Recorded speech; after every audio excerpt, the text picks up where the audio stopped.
بڑے سے بڑے طاقتور شیطان کو آپ کس طریقے سے کمزور کر سکتے ہیں۔ اگر میرے بتائے ہوئے فارمولے کے اوپر آپ نے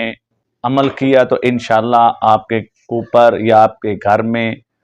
بڑے سے بڑا طاقتور شیطان مقرر کیا گیا ہے تو وہ بالکل ختم ہو جائے گا اور وہ مکھی سے بھی چھوٹا ہو جائے گا۔ حضور نبی کریم صلی اللہ علیہ وآلہ وسلم اور ساتھ نبی کریم صلی اللہ علیہ وآلہ وسلم کے ایک صحابی تھے، سواری کے اوپر سوار تھے، تو راستے میں جو سواری تھی اس کو ٹھوکر لگی اور سواری تھوڑی سی پھسل گئی، تو اللہ کے نبی کے صحابی نے کہا کہ شیطان ہلاک ہو۔ جب اللہ کے نبی نے یہ بات سنی تو نبی پاک صلی اللہ علیہ وآلہ وسلم نے فرمایا بھی ایسا نہ کہو، ایسا کہنے سے شیطان جو ہے مکان سے بھی بڑا ہو جاتا ہے خوشی میں جب اس کی تعریف کی جاتی ہے، اور وہ محسوس کرتا ہے کہ میری وجہ سے یہ کام ہوا، یعنی میرے اندر اتنی قوت اور طاقت موجود ہے کہ میں ایسا کر سکتا ہوں۔ حضور نبی کریم صلی اللہ علیہ وآلہ وسلم نے فرمایا کہ جب بھی ایسی ٹھوکر لگے سواری کو یا آپ کو تو آپ کہیں بسم اللہ، یعنی اللہ تعالیٰ کی تعریف کریں۔ اگر پریشانی آئے، کوئی بھی مسئلہ بنتا ہے تو آپ اللہ کی تعریف کریں، یعنی یہ معاملہ ہماری زندگی میں آیا تو اللہ کا منظور ایسا تھا یا اللہ پاک کی طرف سے ایسا ہوا ہے۔ تو اس حدیث پاک سے ہمیں پتہ چلتا ہے کہ جب بھی ہم موٹر سائیکل، کار یا کسی بھی سواری کے اوپر جا رہے ہیں، راستے میں کوئی بھی اینٹ وغیرہ آ جاتی ہے تو یعنی جمپ وغیرہ لگ جاتا ہے تو ہمیں کہنا چاہیے بسم اللہ۔ جب بھی آپ موٹر سائیکل کے اوپر ہیں، کوئی بھی ایسی سواری ہے اور آپ کو راستے میں کوئی بھی ایسا مسئلہ بنتا ہے تو آپ نے کیا کہنا ہے؟ بسم اللہ۔ مشکل حالات میں تعریف آپ نے اللہ پاک کی کرنی ہے، شیطان کی نہیں۔ اس کا فائدہ کیا ہوگا؟ حضور نبی کریم صلی اللہ علیہ وآلہ وسلم فرماتے ہیں کہ جب آپ بسم اللہ کہتے ہیں تو شیطان مکھی سے بھی چھوٹا ہو جاتا ہے۔ تو جب آپ کہتے ہیں شیطان کو برا بھلا کہتے ہیں تو شیطان پھر وہ چوڑا ہو جاتا ہے اور طاقتور ہو جاتا ہے۔ تو ہم نے کیا کرنا ہے؟ بڑے سے بڑے شیطان کو کمزور کرنا ہے تاکہ آپ کو وہ کبھی بھی آپ کا کوئی بھی معاملات میں دخل اندازی نہ کر سکے، آپ کو کبھی بھی پریشان نہ کر سکے۔ تو سب سے پہلا جو فارمولہ آپ کو بتا دیا گیا ہے، اپنے ہر معاملے میں جب بھی آپ کو تکلیف آئے، پریشانی آئے تو آپ نے شیطان کی تعریف نہیں کرنی، آپ نے رب العالمین اللہ پاک کی تعریف کرنی ہے۔ تو جب آپ شیطان کی تعریف کریں گے تو وہ طاقت سے طاقتور ہوتا چلا جائے گا، تو جب آپ بار بار بسم اللہ پڑھیں گے تو وہ کمزور سے کمزور تر ہوتا چلا جائے گا، اور آپ کا جو معاملہ ہے جو بھی آپ کے گھر میں انشاءاللہ اللہ پاک کی توفیق سے وہ ٹھیک ہونا شروع ہو جائے گا۔ اور دوسرا مسئلہ جو میں آپ کے سامنے رکھنا چاہتا ہوں وہ یہ ہے کہ جب بھی آپ کی کاروبار میں آپ کے کسی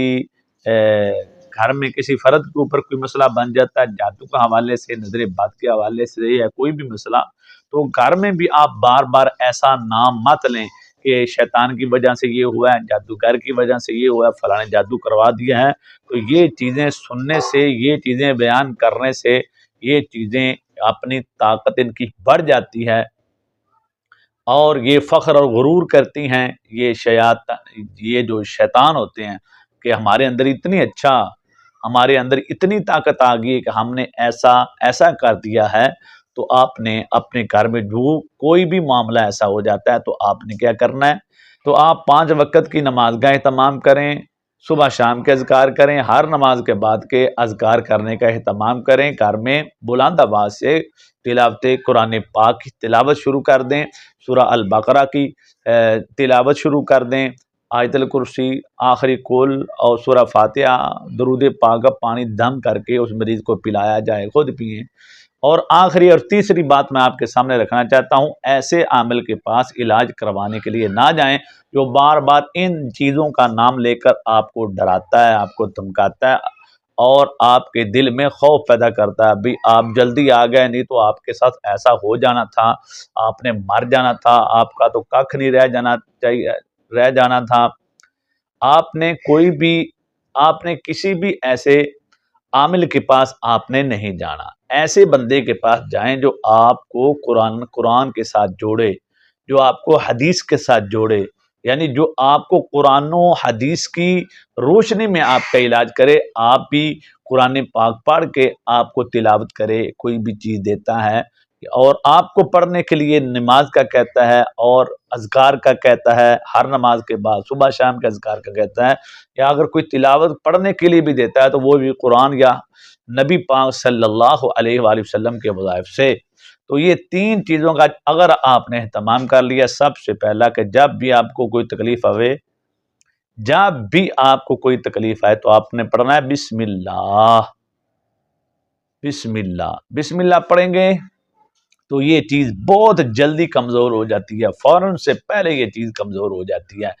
اور دوسری بات میں نے آپ کے سامنے عرض کی ہے کہ اپنے گھر میں ان چیزوں کا بار بار نام نہیں لینا، کرنا کیا جو کرنے والے کام ہے، تلاوت قرآن، نماز کی پابندی اور اذکار کا اہتمام کریں، اور ایسے عمل کے پاس نہ جائیں جو بار بار ان چیزوں کو تقویت دیتا ہے کہ ایسا ہو جاتا ہے، یہ کرتی ہیں، نہیں، بلکہ ایسے عمل کے پاس جائیں جو آپ کا صحیح قرآن و سنت کی روشنی میں علاج کر دے۔ اس کا فائدہ یہ ہوگا آپ کا ایمان بھی بچ جائے گا، آپ کے پیسے بہت کم لگیں گے اور بہت جلدی اللہ تعالیٰ آپ کو شفائے کاملہ عاجلہ عطا فرما دے گا۔ اپنی نیک دعا میں ہمیں یاد رکھیے گا، اپنا بہت سارا خیال رکھیے گا۔ السلام علیکم۔